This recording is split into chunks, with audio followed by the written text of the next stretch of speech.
Hey guys, this was a video request by Halo Geek Man, as a person's screen name. They wanted me to show these oversized Zippos, as well as some of my favorite Zippos from my collection. So, that's what this video is. First thing I'll do is I'll show you these big ones. This is the size of a regular Zippo.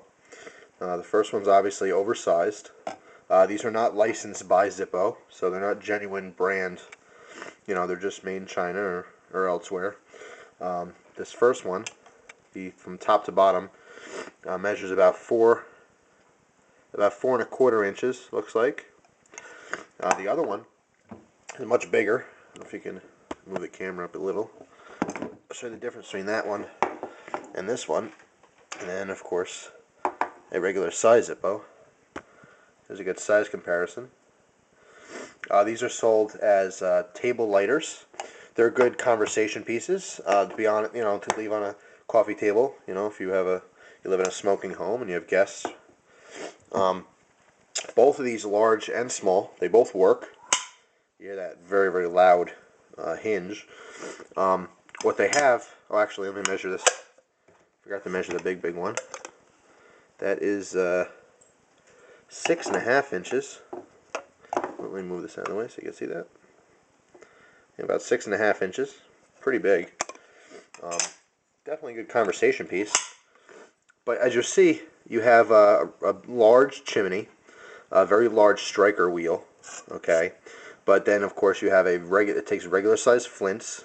Kind of strange looking, because of the fact that everything's so large except for the actual working parts. The flint in there is regular size, so it will spark. As you see here, progressively smaller chimneys. You have the larger one that matches the overall look. Then you have a second chimney, and then a third one in there, which is normal sized, with a normal sized wick. And taking this out, you'll see that and these are pretty, for the most part, they're pretty poor construction. Same quality you'll find on, cheap imitation lighters. These just happen to be really big. On the bottom, you'll see a very thin piece of aluminum. You have your regular sized screw, which, to replace your flint. Underneath here is just some padding that soaks up the lighter fluid. This is fully functional. You can, put some lighter fluid in here and get it going. When you light it, you're not going to have a massive flame, though. You're going to have a regular sized flame, probably barely peeking out of the top of this chimney. But it is fully functional. You see that high gloss on there. There I am, all distorted. You can see a little dent in this. Very, very thin aluminum, the construction for the insert. The case is I guess, some kind of stainless steel. It's actually quite thick. But like I said, the insert is very thin metal. Very light aluminum. So, that's the large one. Small one's the same deal. This is actually, I like this one more because it's comically large, but it's not over the top. And to actually use this would be a little bit better. You're going to have more of a proportionate flame. Same deal though, oversized striker, regular flints, takes regular Zippo wicks inside. This only has 2 chimneys, a regular sized chimney, and then of course the secondary one to make the overall look nicer. Same deal. The inserts, very, cheap, thin piece of aluminum, some crappy, material they have in here just to soak up the fluid. There's some regular cotton, looks to be. But they're pretty interesting. Definitely cool if you have a collection. Now I'm going to bring this camera down a little bit and show you my favorite 2. I know you see 3 there. My favorite 2 Zippos, which are these 2. Now this one I have here to show a comparison. This is just a regular Zippo with flag kind of motif on there. It's etched in. But these 2 right here. On the left I have a 1941 replica. And then all the way to the right, I believe this is a 1937 replica.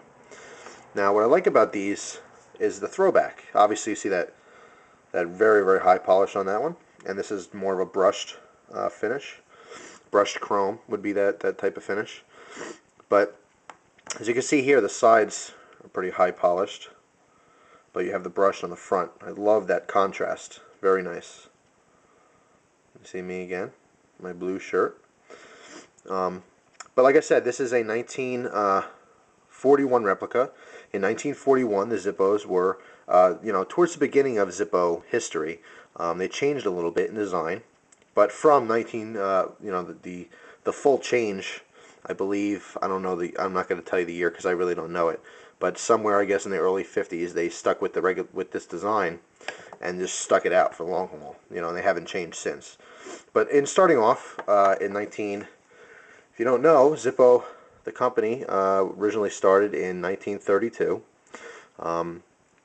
and they were large like this, very squared off. And like I said, 1937, I believe this is. They had the very simple design. You can have a couple different emblems attached to the front. Those are your options. You can have this plain or with these, just little scroll, 2 lines on each corner. Just make it look kind of classy. But compared to today's Zippo, you'll see how it's much more squared off. The top is completely flat and squared. The top of the newer ones are a little bit more rounded, almost like a slight dome. And then in going back, or going ahead from 1937 to 1941, it was a drastic change where it's even more rounded than what you have today. So today's Zippo is in between the two more extreme designs. So these are my favorites because they are throwbacks. I would love to have originals, but unfortunately I don't. They can get quite expensive.